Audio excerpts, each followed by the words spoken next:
I'm going to do a brief summary of Genesis 4 and 5 so that you get the basic idea about the concept of generations and offsprings. I am also going to examine the meaning of sex in the Bible. Genesis 4 starts with the phrase, "And Adam knew Eve, his wife," suggesting intercourse. But since we've established that these stories are not to be taken literally, we must understand what they mean psychologically or spiritually and historically.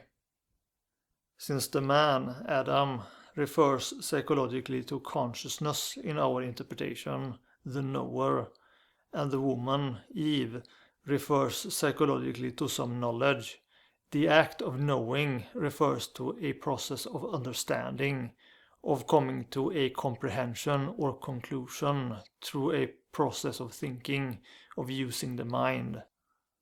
The reason the same word, knowing, is also used for sexual relation in the Bible is because sexual relations are metaphors of how one uses the faculties of the mind, including homosexuality and bestiality. Thus, offspring refers to the result that comes out of how one uses the faculties of the mind, the resulting idea or interpretation, and the next generation of ideas born from previous knowledge. And looking at this from the historical perspective, the symbolism of generations refers to the track record of cultures and communities and cults born out of the original religion from the most ancient times. Thus, if Eve refers to the highest possible knowledge in regards to ancient spirituality, and Adam refers to the clear awareness that people had of this knowledge, then their children, Cain, Abel, and Seth, refers to later communities born out of the original culture. It also says that Adam and Eve had more children, but they are not named or focused on. It also doesn't specify when Adam and Eve had their children, before the fall or after the fall. There are some reasons to believe Adam and Eve had their children before the fall, or even that the birth of their children is just another way of portraying the fall using a different symbology.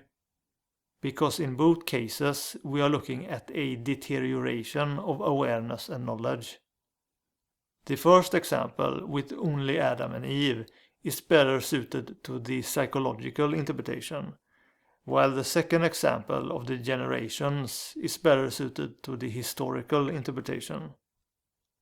The reason why I suspect this is the case is because Eve says Cain was given from YHWH, higher principles they wouldn't comprehend after the fall.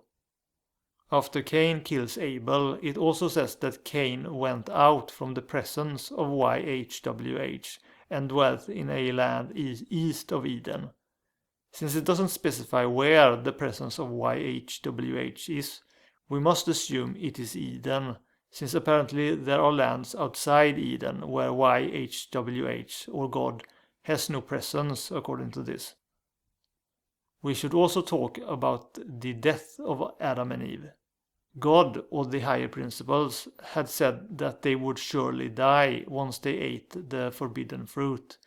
And since Genesis 5 repeats that Adam and Eve were created in the likeness of God, had Seth after 130 years, then died after living 800 more years, we could even speculate that's when the fall happened.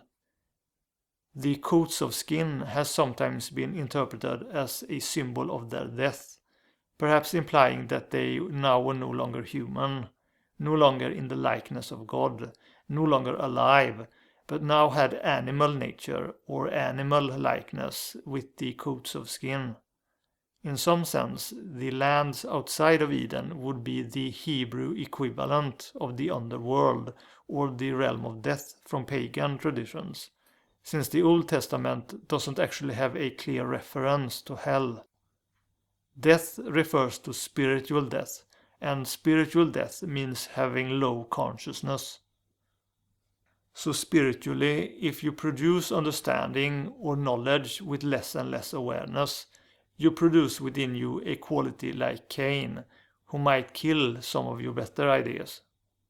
And historically, if a culture or community or church produce understanding or knowledge with less and less awareness, they create a quality like Cain, who might kill what other good they may have produced, symbolized by Abel. Abel was a keeper of sheep, focusing on kindness and gentle emotions as devotion to higher principles. Cain was a tiller of the ground, focusing on sensations and physical good, which does not satisfy the higher principles.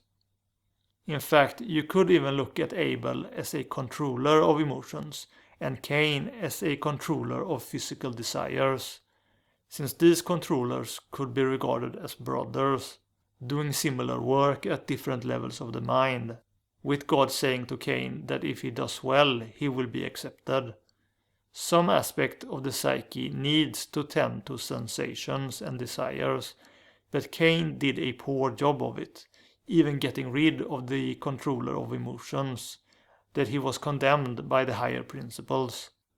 Still, God did not want him killed, but protected him with a mark, since only something more evil than Cain would try to kill Cain rather than educate him spiritually.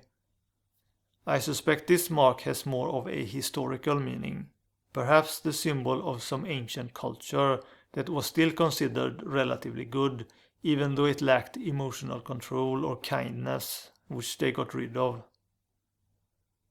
The children of Cain are then more cultures and communities born from the Cain culture.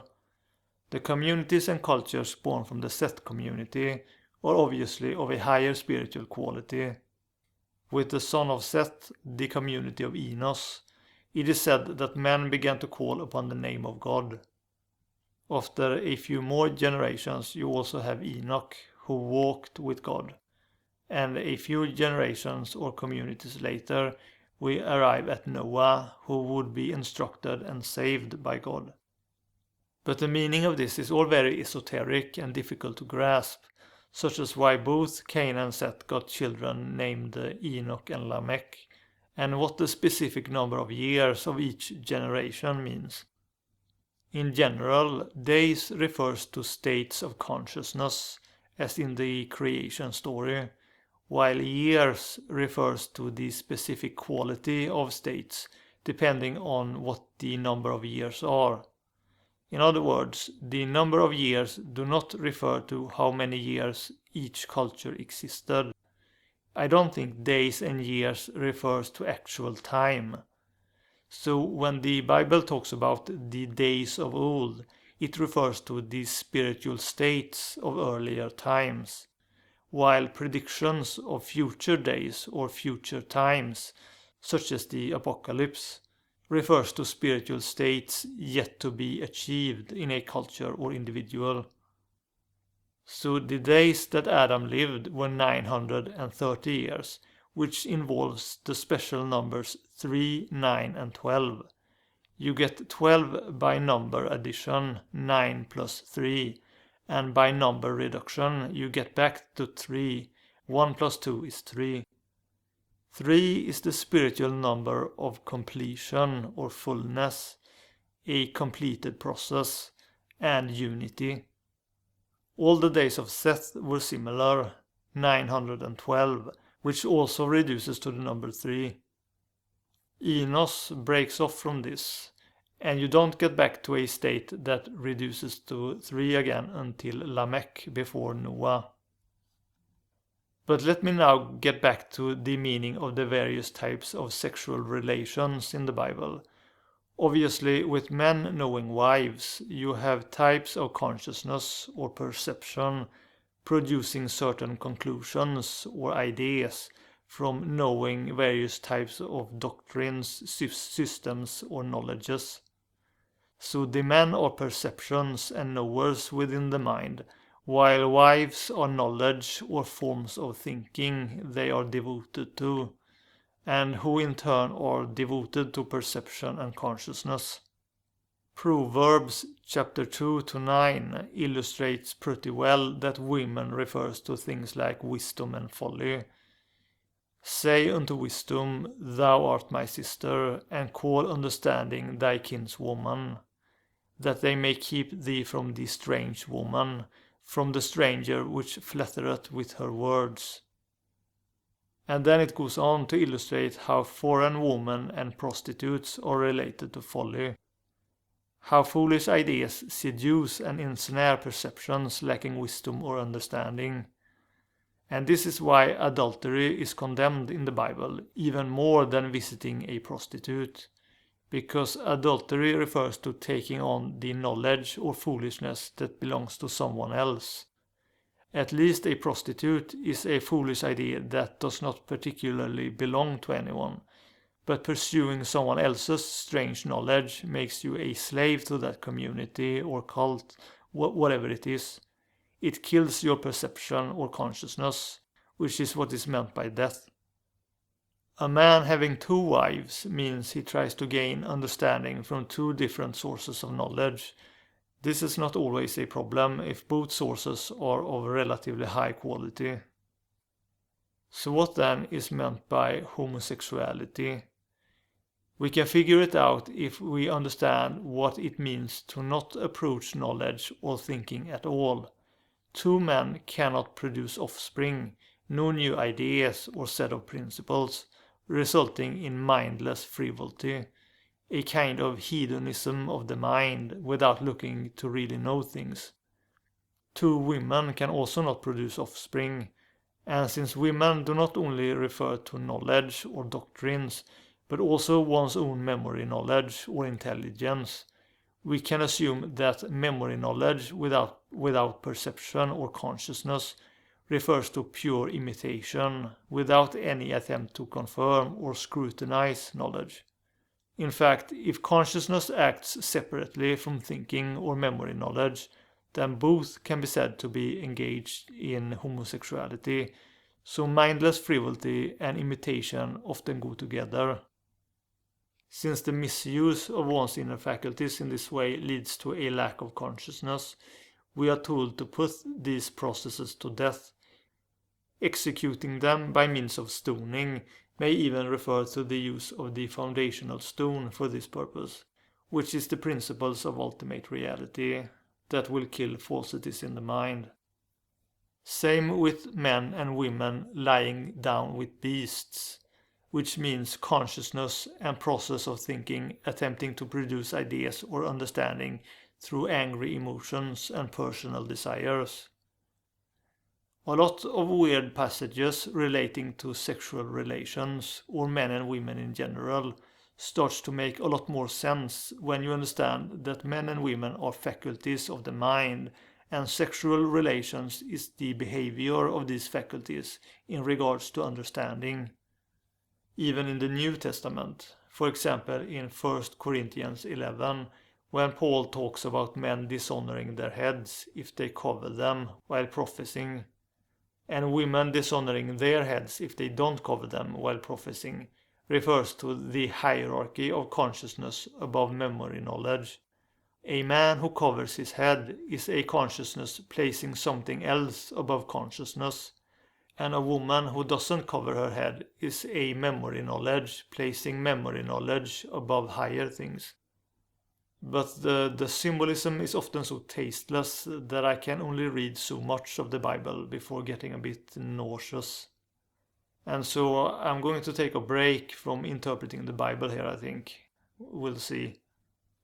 But let me also just mention here that virgins are memory faculties that are pure, empty, and receptive. A virgin woman is a mind receptive to new ideas, and thus more receptive to higher ideas compared to an already married woman or a prostitute who are memories already filled or tainted by other ideas. And so that is why it says in Isaiah chapter 54, "Sing, O barren, you that did not bear, break forth into singing and cry aloud, you that did not travail with child. For more are the children of the desolate than the children of the married wife," said YHWH. This obviously does not make sense if it is taken literally. Empty minds can also get offspring directly from someone teaching higher principles, such as when Virgin Mary became pregnant with Jesus. So a virgin birth is something like an idea or truth produced from a pure and empty mind, influenced by an understanding of higher principles directly.